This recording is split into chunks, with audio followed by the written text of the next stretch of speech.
देख रहे हैं देश का number 1 news channel news 18 India और मैं हूं आपके साथ अनुपमा झा। नमस्कार, आपके साथ मैं हूं सबीना तामंग देशमुख और देश और दुनिया की तमाम बड़ी जरूरी खबरों पर अपडेट के साथ हम हाजिर हैं। नमस्कार, मैं रीमा प्रसाद। तो इस वक्त हम बड़ी खबरों का सिलसिला आगे बढ़ाएंगे।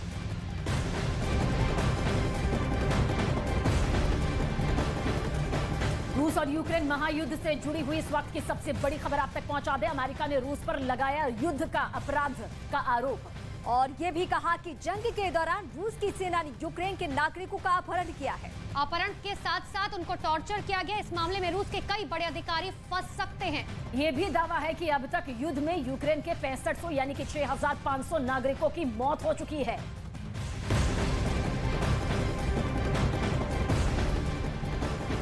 यूक्रेन के मारियुपोल में अब तक का सबसे बड़ा हमला हुआ है। वहां एक इमारत पर थर्मोबैरिक बम से हमला किया गया और इसके साथ दावा किया गया कि रूस लगातार यूक्रेन के शहरों पर हमले के लिए थर्मोबैरिक बम का इस्तेमाल कर रहा है।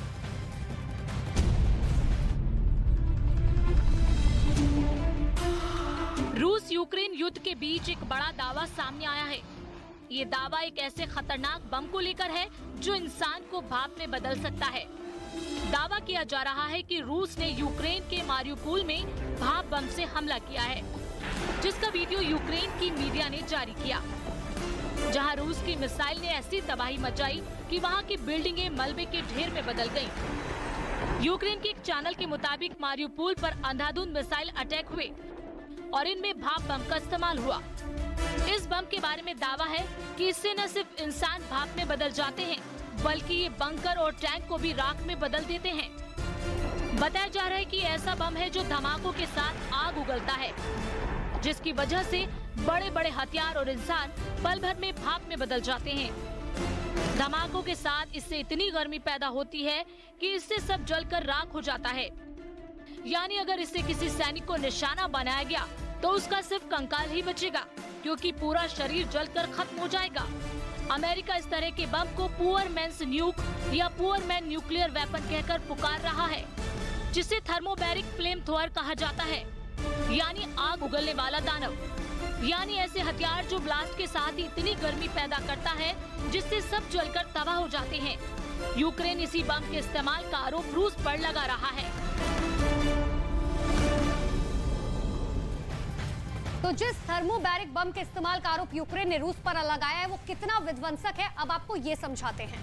देखिए, थर्मोबैरिक बम के पहले धमाके में जो टारगेट होता है उसके आसपास के इलाके में बेहद तेजी से आग पकड़ने वाला ईंधन स्प्रे होता है, जबकि दूसरा धमाका जब होता है तो ये आसपास फैले ईंधन में आग भड़का देता है। ये इतना जबरदस्त ब्लास्ट होता है कि इलाके की सारी ऑक्सीजन को सोख लेता है। आगे और समझिए, इस स्फोट से 3000 डिग्री सेल्सियस तक तापमान पैदा होता है। ये इतना ज्यादा तापमान होता है जो इंसान के शरीर को चंद सेकंड में गला देने की क्षमता रखता है। ये बम जहां भी फटता है वहां 1000 फीट के दायरे में कुछ भी साबुत नहीं बचता। इतना ही नहीं, रूस के इस TOS-1A थर्मोबैरिक बम को लड़ाकू विमान से कहीं भी गिराया जा सकता है। इसके अलावा रॉकेट या T-72 टैंक से भी इसे दागा जा सकता है।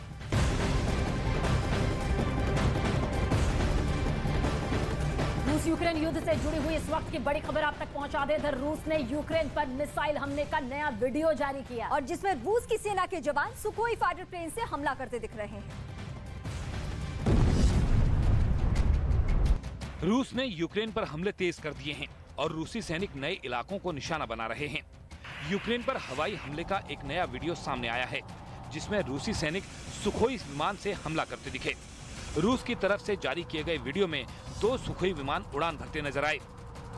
उड़ान से पहले दोनों विमानों को मिसाइलों से लैस किया गया, फिर फाइटर प्लेन ने उड़ान भरी। रूस के दोनों सुखोई फाइटर पायलट यूक्रेन के ऊपर उड़ान भरते हुए मिसाइल दागते दिखे। एक के बाद एक सुखोई फाइटर प्लेन ने कई मिसाइल दागी। दावा किया गया कि रूस के सुखोई विमानों ने यूक्रेन के सैन्य ठिकानों को निशाना बनाया। ये वीडियो रूस के रक्षा मंत्रालय की तरफ से जारी किया गया।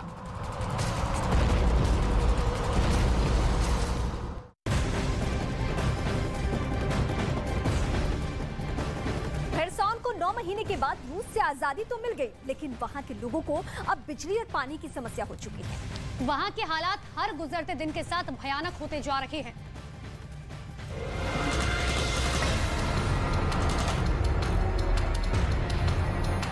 खेरसौन के लोगों के सामने अब सबसे बड़ा संकट है बिजली और पानी का। वहां से कुछ ऐसी तस्वीरें सामने आई हैं जो हैरान करने वाली हैं। वहां एक ही प्लग से कई लोग अपना मोबाइल फोन चार्ज करते दिखे। इसके साथ ही एक ही कमरे में कई लोग रहने को मजबूर हैं। उधर खबर है कि यूक्रेन के खेरसौन में ब्लैकआउट हो सकता है, यानी पूरा खेरसौन अंधेरे में डूब जाएगा। लेकिन उससे पहले ही वहां के कई इलाकों में बिजली और पानी की सप्लाई नहीं हो रही है, क्योंकि पिछले 9 महीनों में पुतिन की सेना ने खेरसौन को इतना नुकसान पहुंचाया है जिसकी भरपाई करना मुश्किल हो रहा है। खेरसौन पर पुतिन का हमला गुस्से में नहीं बल्कि पूरी प्लानिंग के साथ किया गया था। उनका मकसद शीशे की तरह साफ था, क्योंकि रूस की मिसाइलों या फिर ड्रोन ने उन्हीं जगहों पर अटैक किया जहां से खेरसौन के लोगों तक बिजली या फिर पानी पहुंचता है।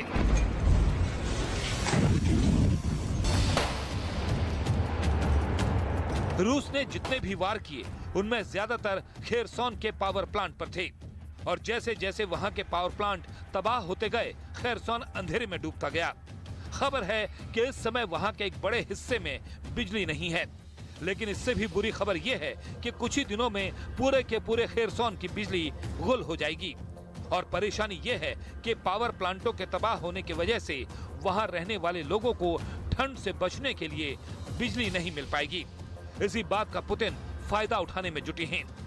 बिजली नहीं आएगी तो हीटर नहीं चलेंगे, जिससे वहां सर्दियां काटनी मुश्किल हो जाएंगी। और माना जा रहा है कि इस ऊर्जा संकट का असर खेरसौन की सेना पर भी पड़ेगा।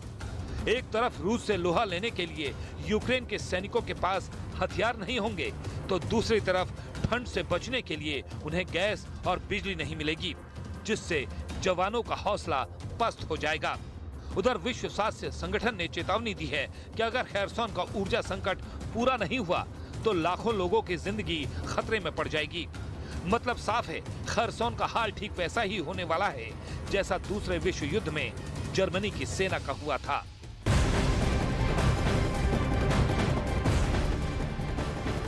तो अमेरिका और ब्रिटेन से यूक्रेन को लगातार सैन्य मदद मिल रही है, जिसे लेकर कहा जा रहा है कि व्लादिमीर पुतिन बेहद गुस्से में हैं। और इस बीच यूक्रेन के गृह मंत्री के सलाहकार का बड़ा दावा भी सामने आ चुका है। बताया गया कि रूस की मीडिया में अमेरिका और ब्रिटेन से सीधे जंग की मांग उठ रही है। अमेरिका और ब्रिटेन पर सीधे मिसाइल अटैक की बात तक हो रही है। यूक्रेन से युद्ध में रूस जहां कहर बरपा रहा है, तो यूक्रेन की सेना जोरदार पलटवार कर रही है। यही वजह है कि पुतिन की सेना युद्ध को जीत में नहीं बदल पाई। इसके पीछे सबसे बड़ी वजह है नाटो देश, जिसमें अमेरिका जेलेंस्की के साथ मजबूती से खड़ा है। ब्रिटेन, फ्रांस जैसे देशों से लगातार यूक्रेन को आर्थिक मदद मिल रही है, जिनकी बदौलत जेलेंस्की की सेना डटकर युद्ध के मैदान में खड़ी है और पुतिन की सेना के लिए बड़ी चुनौती बनी हुई है। अब खबर है कि अमेरिका, ब्रिटेन और नाटो देशों से यूक्रेन को मिल रही मदद से पुतिन भड़के हुए हैं। रूस की मीडिया में मांग उठ रही है कि अमेरिका और ब्रिटेन पर सीधा हमला होना चाहिए। यह दावा यूक्रेन के गृह मंत्रालय के सलाहकार ने किया, जिसमें बताया गया कि रूस की मीडिया में अमेरिका और ब्रिटेन को सबक सिखाने की अपील की जा रही है। यानी साफ है कि यूक्रेन में मिल रही चुनौती की वजह से रूस बेहद परेशान है, और इसके पीछे सबसे बड़ी वजह उनके लिए अमेरिका और ब्रिटेन लग रहा है, क्योंकि पिछले 8 महीने में ही अमेरिका $18 बिलियन के हथियार यूक्रेन को दे चुका है। उधर ब्रिटेन भी ऐलान कर चुका है कि वो यूक्रेन को 50 मिलियन पाउंड का रक्षा पैकेज देगा, जिसमें 125 एंटी एयरक्राफ्ट बंदूकें और एंटी ड्रोन तकनीक भी शामिल है। इसके अलावा रडार सिस्टम भी ब्रिटेन के इस पैकेज के तहत यूक्रेन को दिया जाएगा। नाटो देशों से यूक्रेन को मिल रही मदद से रूस इस कदर भड़का हुआ है कि वहां अब अमेरिका और ब्रिटेन से सीधे जंग लड़ने की मांग उठने लगी। नेटो देश यूक्रेन को लगातार सैन्य हथियार दे रहे हैं। यही वजह है कि यूक्रेन जंग के मैदान में रूस के खिलाफ टिका हुआ है। अब आपको ये बताते हैं कि कौन कौन सा देश यूक्रेन को क्या क्या हथियार मुहैया करवा रहा है। तो सबसे पहले आपको समझाने की कोशिश करते हैं। सबसे पहले बात करेंगे अमेरिका की। देखिए, अमेरिका ने यूक्रेन को हिमार्स रॉकेट सिस्टम, होवित्जर तोप, गोला बारूद, स्ट्रिंगर मिसाइल और हार्पून मिसाइलें जो हैं वो सौंपी हैं। और इसके अलावा ब्रिटेन का जिक्र कर लेते हैं। एंटी टैंक मिसाइल जो कि महायुद्ध में अपनी महत्वपूर्ण भूमिका यहां पर निभा रहे हैं। यूक्रेन को इसकी बड़ी मदद ब्रिटेन के जरिए मिली। तो ये तो हम ब्रिटेन की बात कर रहे थे, लेकिन इसके बाद अगला देश जो है लिथुआनिया ने क्या मदद की है? थर्मल इमेजिंग, निगरानी सिस्टम, आर्टिलरी ये प्रोवाइड किया है इस देश। साथ ही आगे बढ़ते हुए पोलैंड की बात करें तो देखिए पोलैंड ने यूक्रेन को motor, multipurpose armed person vehicle और साथ ही हैवी मशीन गन पोलैंड की तरफ से दिए गए हैं। फ्रांस का भी जिक्र कर लेना बेहद जरूरी हो जाता है। एंटी टैंक रॉकेट लॉन्चर यानी कि जहां जमीन से लेकर आसमान तक यूक्रेन को रूस के सैनिकों को ताबड़तोड़ जवाब देने में मदद मिल रही है। अब तुर्की की बात करते हैं जहां से ड्रोन मुहैया करवाया जा रहा है। ड्रोन की इस युद्ध में कितनी बड़ी भूमिका है? ड्रोन की भूमिका यह है कि जो टॉप एंगल से आप निगरानी रखेंगे, दुश्मन का मूवमेंट आप पता कर सकते हैं।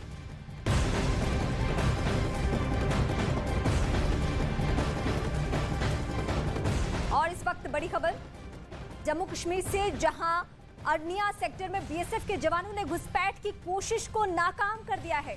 जानकारी के मुताबिक आतंकियों का एक दल भारतीय सीमा में घुसपैठ की कोशिश कर रहा था। इस वक्त की बड़ी खबर आप तक पहुंचा रहे हैं। इस बात की जानकारी मिलते ही जवानों ने मोर्चा संभाल लिया और फायरिंग शुरू कर दी, जिसमें एक घुसपैठिए मारा जा चुका है। फिलहाल पूरे इलाके में सर्च ऑपरेशन अभी भी जारी है। जम्मू के आरएसपुरा सेक्टर में बीएसएफ ने बड़ी आतंकी साजिश को नाकाम कर दिया। बीएसएफ ने पाकिस्तान की तरफ से आ रहे एक घुसपैठिए को अंतर्राष्ट्रीय सीमा के पास मार गिराया। फिलहाल इलाके में सुरक्षा बल का ऑपरेशन जारी है। बीएसएफ के एक अधिकारी ने जानकारी देते हुए बताया कि आज सुबह करीब 2:30 बजे बीएसएफ के जवानों ने घटना को अंजाम दिया। बीएसएफ के जवानों ने पहले घुसपैठिए को चेतावनी दी, लेकिन जब वो भारत की सीमा की ओर बढ़ता गया तो फिर बीएसएफ के जवानों ने पूरे इलाके की घेराबंदी कर तलाशी अभियान चलाया, जिसमें पाकिस्तानी घुसपैठिया मारा गया। जब ऊपर पास बंद हो जाते हैं तो प्रेशर जो है आईबी की तरफ थोड़ा सा बढ़ता है। उसके लिए हमारी पूरी तैयारी है। आगे जो है धुंध या कोहरे का समय भी अभी आने वाला है, उसकी भी हमारी तैयारी पूरी है। और हम जितना भी हमारे पास साजो सामान है, टेक्निकल गैजेट्स हैं, मैन पावर है, उससे हम पूरे कॉन्फिडेंट हैं कि ऐसा कोई घुसपैठ हम होने नहीं देंगे। घटना अरनिया सेक्टर के जब्बोवाल बीएसएफ पोस्ट की है। फिलहाल इलाके में बीएसएफ का सर्च अभियान जारी है। तो जम्मू कश्मीर के कई इलाकों में सीमा पार से घुसपैठ की साजिश लगातार की जा रही है। बताते हैं आपको कि कैसे पाकिस्तानी खुफिया एजेंसी ने पाक सेना के कर्नल मोहम्मद सुल्तान को जम्मू कश्मीर में घुसपैठ करवाने की जिम्मेदारी को यहां पर सौंपा है। कर्नल सुल्तान लश्कर तैयबा और जैश ए मोहम्मद के करीबी रहे हैं और पाक सेना के नए चीफ बनने की दौड़ में शामिल है।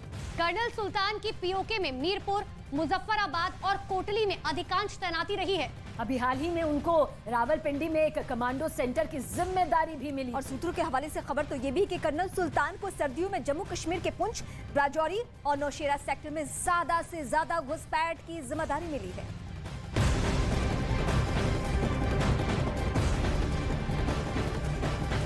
और उधर इंडोनेशिया का भी जिक्र कर लेते हैं, क्योंकि इंडोनेशिया में भूकंप से मरने वालों की संख्या 162 तक पहुंच गई है। 5.6 तीव्रता वाले भूकंप के झटके इतने जोरदार, इतने भयावह कि लोगों को संभलने का मौका तक हाथ नहीं लगा, जिसमें करीब 300 से ज्यादा लोग जख्मी बताए जा रहे हैं। फिलहाल मलबे में फंसे लोगों का रेस्क्यू किया जा रहा है। तो वहीं प्रधानमंत्री नरेंद्र मोदी ने इंडोनेशिया में भूकंप से हुई तबाही और दर्दनाक मौत पर संवेदना कर ट्वीट करते हुए जाहिर की है अपनी संवेदना को। इंडोनेशिया में भूकंप के झटके कितने जोरदार थे, उसका एक डराने वाला वीडियो सामने आया, जिसमें एक स्कूल के क्लासरूम में टीचर के साथ कुछ लड़कियां दिखी। इस बीच उन लड़कियों को अचानक भूकंप के आने का एहसास हुआ, जिसके बाद वो दहशत की वजह से चिल्लाते हुए कमरे से बाहर की ओर भागती दिखी। लेकिन इससे पहले कि लड़कियां और टीचर कमरे से बाहर निकल पाती, उनके ऊपर पूरी की पूरी छत गिर गई। भूकंप से हुए इस हादसे का वीडियो क्लासरूम में लगे सीसीटीवी कैमरे में रिकॉर्ड हो गया। बताया गया कि इस घटना में ज्यादातर लड़कियों की मलबे में दबने से मौत हो गई। हालांकि ये वीडियो इंडोनेशिया में किस जगह का है, ये पता नहीं चल पाया।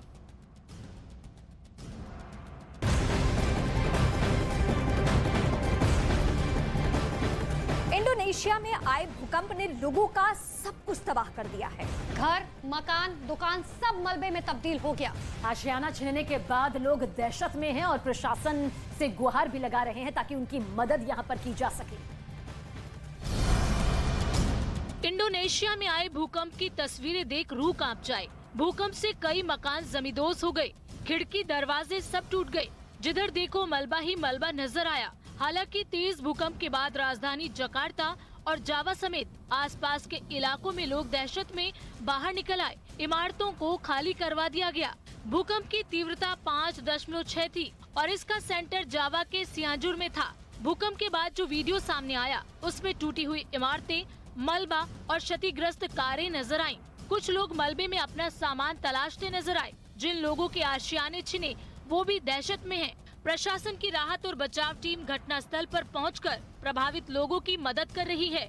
उधर सरकार की क्विक रिस्पांस टीम भी हालात पर नजर बनाए हुए है। 27 करोड़ की आबादी वाले इंडोनेशिया में अक्सर भूकंप आते हैं। इसकी वजह ये है कि ये रिंग ऑफ फायर में आता है। यहाँ कई छोटे बड़े ज्वालामुखी भी है। भूकंप के बाद सुनामी का भी खतरा रहता है। कुछ साल में यहाँ इस तरह की प्राकृतिक आपदाओं से निपटने के लिए बड़े स्तर पर तैयारियां की गई हैं।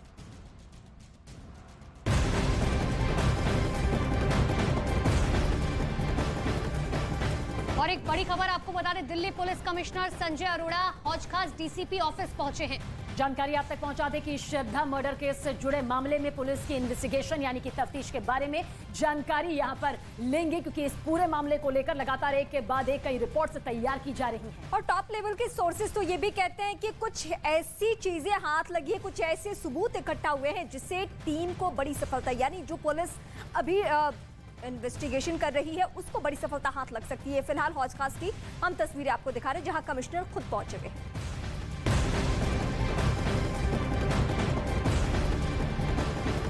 श्रद्धा मर्डर केस से जुड़ी बहुत बड़ी खबर सामने आ रही है। सूत्रों के मुताबिक आरोपी आफताब श्रद्धा के टुकड़ों का हिसाब रखता था। न्यूज 18 के आनंद तिवारी की खबर यह है कि श्रद्धा के मर्डर के बाद आफताब अपनी डायरी मेंटेन करता था जिसमें पूरी क्राइम की प्लानिंग करता था।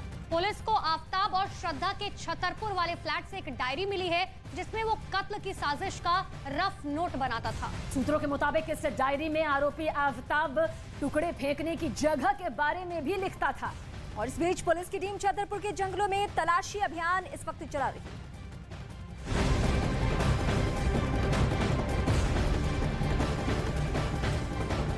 और एफएसएल के टॉप सोर्सेज के हवाले से ये खबर मिल रही है कि आफताब का रात में भी हो सकता है पॉलीग्राफ टेस्ट। जी हां, एफएसएल में पॉलीग्राफ टेस्ट के लिए तैयारियां जो हैं वो शुरू हो चुकी हैं। और इसी के साथ दावा ये किया जा रहा है कि पॉलीग्राफ टेस्ट से गुजरने के बाद आफताब से बेहद जरूरी जानकारी पुलिस के हाथ लग सकती है। पॉलीग्राफ टेस्ट के बाद आफताब का नार्को टेस्ट भी होना है।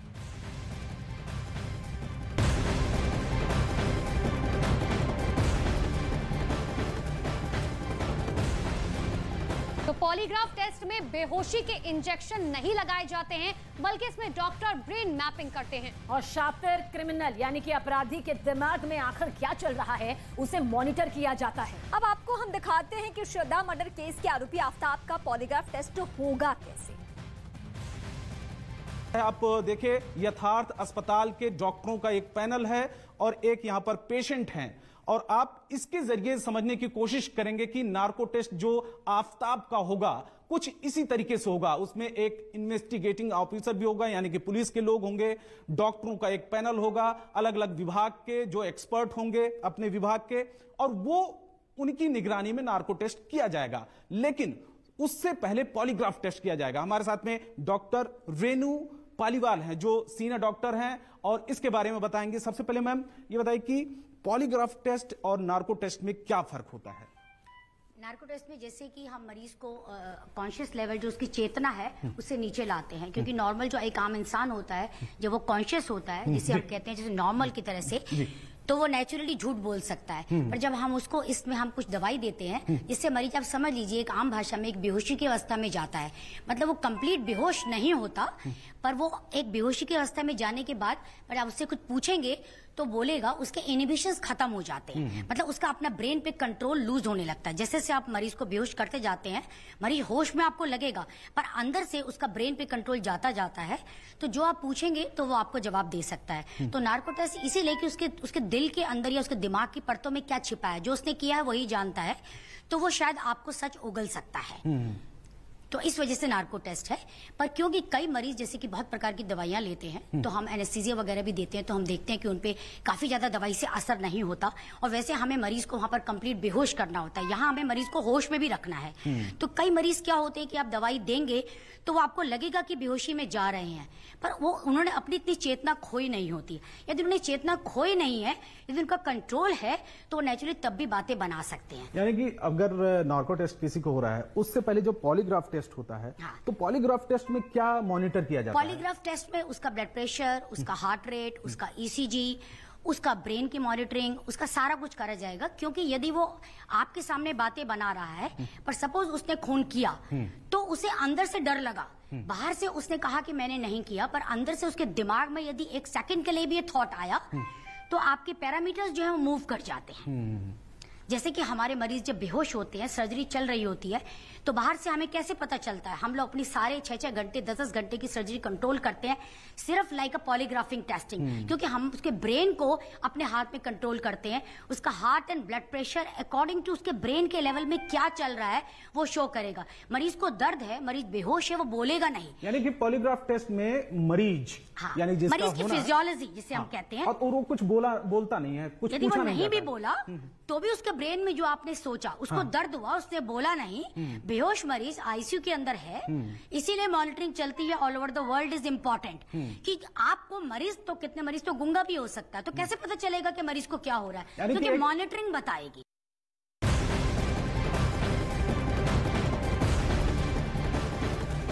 उधर केरल के कोल्लम में अर्जेंटीना और ब्राजील फुटबॉल टीम के समर्थक ही आपस में भिड़ गए और वहां रोड शो के मुद्दे पर दोनों गुटों के समर्थकों में विवाद हो गया। ये तस्वीर देखिए। इस दौरान समर्थकों में जमकर लात घूंसे चलने लगे।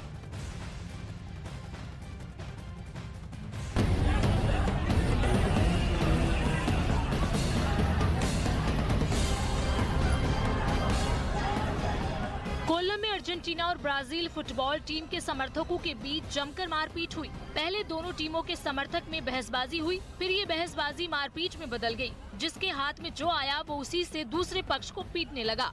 कोई कुर्सी से पीट रहा था तो कोई डंडों से। वहाँ से जो तस्वीर सामने आई वो हैरान करने वाली थी। कुछ समर्थकों ने तो टेंट तक उखाड़ दिए।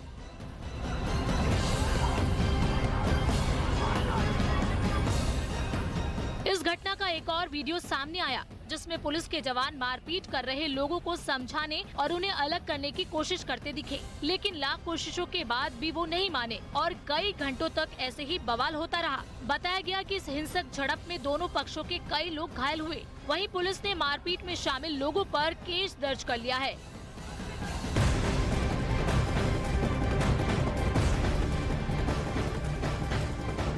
बेंगलुरु में ऑटो में हुए ब्लास्ट मामले में आरोपी आतंकी शारिक की एक सीसीटीवी फुटेज सामने आ चुकी है, जिसे ब्लास्ट से पहले का वीडियो बताया जा रहा है।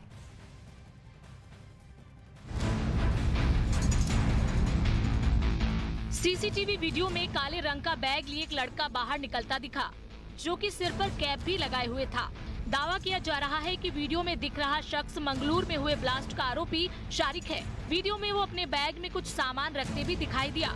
तस्वीरें एक शराब की दुकान के बाहर लगे सीसीटीवी कैमरे में रिकॉर्ड हुई।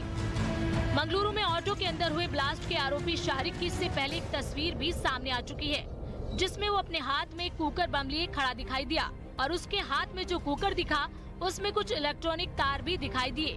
जिस सीसीटीवी रिकॉर्डिंग में ब्लास्ट के आरोपी शारिक के दिखने का दावा किया जा रहा है, उसमें उसके कंधे पर एक काले रंग का बड़ा बैग भी दिखाई दे रहा है, जिसको लेकर आशंका जाहिर की जा रही है कि आरोपी शारिक के इस बड़े बैग में यही कुकर बम रहा होगा, जिसे वो भीड़ भाड़ भरे इलाके में ब्लास्ट करने के इरादे से लेकर निकला था। लेकिन रास्ते में ही ब्लास्ट हो जाने से वो खुद भी इसका शिकार हो गया। पुलिस ने आरोपी शारिक को गंभीर हालत में अस्पताल में भर्ती कराया। पुलिस आशंका जता रही है कि शारिक पडिल बस स्टैंड पर उतरकर नागौरी की तरफ गया होगा। पुलिस मामले की तह तक पहुंचने की कोशिश में जुटी हुई है।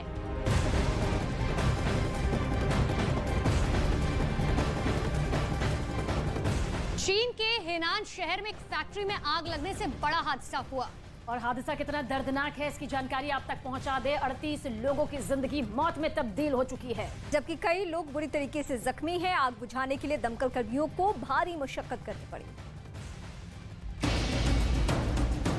आग इतनी भीषण थी कि ऊंची ऊंची लपटें काफी दूर से दिखाई दे रही थी।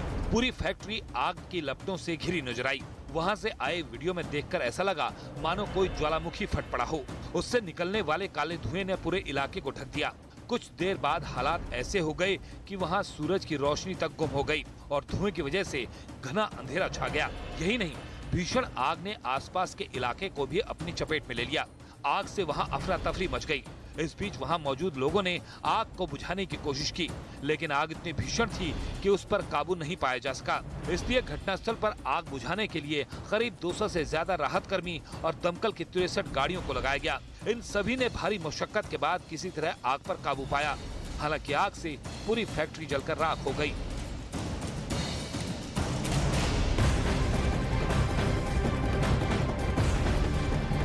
महायुद्ध के बीच में रूस के सामने आर्थिक संकट और ज्यादा गहरा गया है। पश्चिमी मीडिया में दावा ये किया जा रहा है कि यूक्रेन पर बम बरसाते बरसाते रूस के बारूद खाने खाली हो चुके हैं। तो वहीं ब्रिटेन के रक्षा मंत्रालय ने दावा किया है कि रूस ने निवेशकों से $13 बिलियन से ज्यादा का कर्ज लिया है, जिससे वो युद्ध में हथियार और रसद की कमी को पूरा करेगा।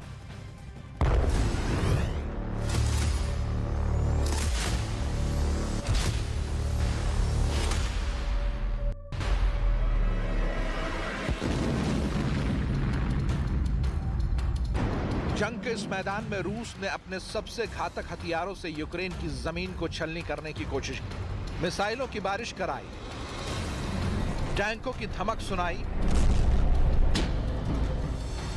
और बारूदी धुएं का यूक्रेन में बवंडर उठा दिया।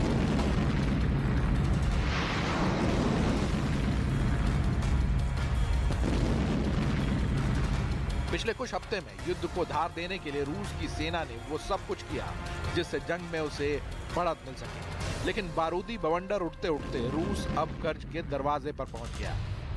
ब्रिटेन रक्षा मंत्रालय ने दावा किया कि रूस ने यूक्रेन से लड़ने के लिए निवेशकों से $13 बिलियन से ज्यादा कर्ज लिया है। महायुद्ध के बीच रूस का ये अब तक का सबसे बड़ा कर्ज है। ब्रिटेन के रक्षा प्रमुखों का दावा यह भी है कि यूक्रेन के खिलाफ मैदान में डटे रहने के लिए रूस ने चोरी चुपके से इतनी बड़ी राशि उधार ली है। 2 हफ्ते से जंग तेज है, ऐसे में हथियारों की संख्या भी तेजी से कम हो रही है। यूक्रेन को तो नाटो देशों से हथियार और रसद की मदद मिल रही है, लेकिन रूस अकेले ही मैदान में टिका हुआ है। पश्चिमी मीडिया की खबरों की माने तो पिछले हफ्ते रूस की इकोनॉमी साल की दूसरी तिमाही में 4.1% तक गिरी। इसके बाद तीसरी तिमाही में 4% की गिरावट दर्ज की गई। महायुद्ध के बीच रूस के सामने संकट कई हैं, जिससे निपटने की पुतिन एंड कंपनी पूरी कोशिश कर रही है। जंग के चलते सैकड़ों बड़ी कंपनियां देश छोड़कर भाग गई हैं। कई कंपनियों ने रूस में व्यापार करने से इनकार कर दिया है। तेल और गैस की कीमतों में लगातार इजाफा हो रहा है।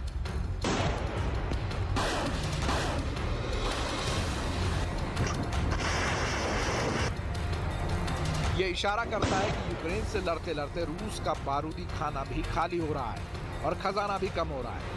बिना हथियारों के जंग के मैदान में टिके रहना किसी भी देश के लिए मुश्किल होगा, भले ही वो महाशक्तिशाली रूस ही क्यों ना हो। ऐसे में अब हथियारों का स्टॉक बनाए रखना पुतिन के सामने बड़ी चुनौती होगी। इससे पहले पश्चिमी मीडिया में रूस के हथियारों का स्टॉक खत्म होने की भी काफी चर्चाएं थी। दावा किया जा रहा था कि रूस के पास मौजूदा हथियारों में लगातार गिरावट हो रही है। रूस की सबसे घातक मिसाइल स्कंदर, कलिबर और KH-101 का स्टॉक आधे से भी कम बचा है। वहीं जंग में इस्तेमाल हो रहा आत्मघाती ड्रोन भी अब कुछ ही बचे हैं। जाहिर है युद्ध किसी भी देश की इकोनॉमी पर नेगेटिव इम्पैक्ट डालता है। इससे पहले भी कई बार युद्ध के चलते दुनिया के कई देशों की इकोनॉमी में गिरावट देखी गई है।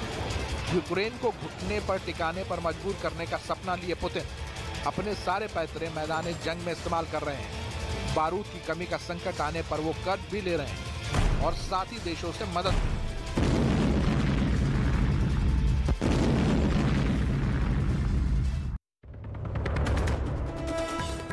वीडियो कॉन्फ्रेंसिंग के जरिए रोजगार मेले में शामिल हुए पीएम मोदी 71,000 युवाओं को दिए गए नियुक्ति पत्र। साल 2023 तक 10 लाख रोजगार देने का लक्ष्य। आज एक साथ हजारों घरों में खुशहाली के नए दौर की शुरुआत हुई है।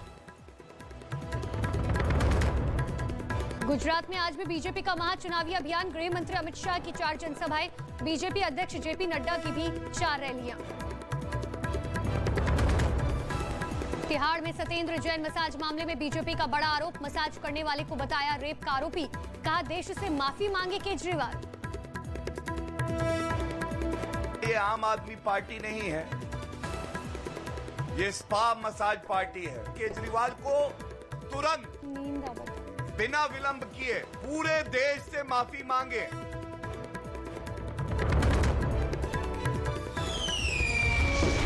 ना दिवाली पर, ना ईद पर, इस साल की सबसे बड़ी ब्लॉकबस्टर, सबसे बड़े सुपरस्टार्स के साथ न्यूज़ 18 शोरील जल्द आ रहा है सिर्फ न्यूज़ 18 इंडिया पर।